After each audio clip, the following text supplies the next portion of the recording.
There's a wonderful truth to be found in the temptation of Jesus laid out in Luke 4. Luke 4, 5-8 says that Satan led him up and showed him all the kingdoms of the world in a moment of time.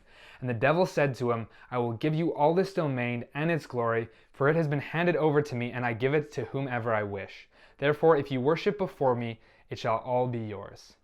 And Jesus answered and said to him, It is written, You shall worship the Lord your God and serve him only. The devil was not lying in this passage when he said that all the domain and glory of the kingdoms of the earth has been given to him. God has let him have that for right now. It truly is his to have right now. And he was legitimately offering it to Jesus if Jesus would only worship him. So this is an actual real temptation or test presented to Jesus. Not only does this mean having all that amazing domain and glory of the kingdoms of the earth right now, it also means not having to go and suffer a painful death on the cross later. So Jesus has the option. Does he want to put up with all the pain and suffering he's going to experience for the rest of his life, and then finally at his second coming then be the person that gets to reign on the earth? Does he want to put up with that? Jesus says yes.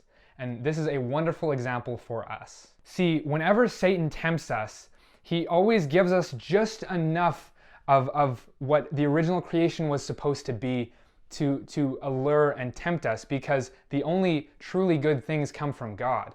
So whenever Satan tempts us, he's actually just offering a perversion of the good gifts that God offers. When Satan tempts people to, say, be promiscuous, he's taking an original creation that God created and twisting it and perverting it to kind of fit our palate. So it's really a test of patience. Are you willing to wait for God to actually give you this good thing later in its fullness? Or do you want to experience the cheap, counterfeit, not lasting version now? We can really look at Jesus' example here where he goes, no, I'm going to do things God's way. Why did Jesus do this? This was really a test of patience. Was Jesus willing to wait? He absolutely was. And why? What do the Gospels say his reason was for enduring the pain he endured during his life and enduring the pain he endured during the crucifixion? Why would he do that?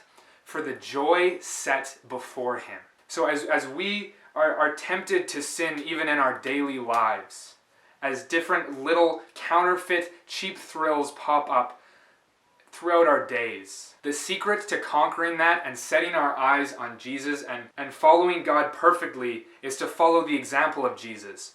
For the joy set before him, he endured the cross. So our motivation as we struggle in this life is for the joy set before us. And if you're not presently living in the joy set before you right now, you're not going to be experiencing spiritual victory right now. The secret to spiritual victory right now is looking to the joy set before you and enjoying it and reveling in it. Joy really is our weapon as Christians. We don't need temporary cheap thrills because we have a lasting eternal joy set before us that we can experience in an amazing way even right now every day. And we know of course that as good as God's temporary gifts are, none of them compare to the full joy we will have when we are in God's presence. In a small way, when we are willing to forsake our sin and ignore it and go to God, we experience the joy set before us today and tomorrow and the day after when we don't feel like we are in bondage to that sin. But even more so when we forsake that sin, we are looking to the joy set before us in eternity when we have the eternal satisfaction and pleasure of being in Christ's presence forever. So as you live your day-to-day life, remember that joy is the weapon. 3 joys. A joy that seeks to enjoy God's good gifts in their proper place and not in their counterfeit version.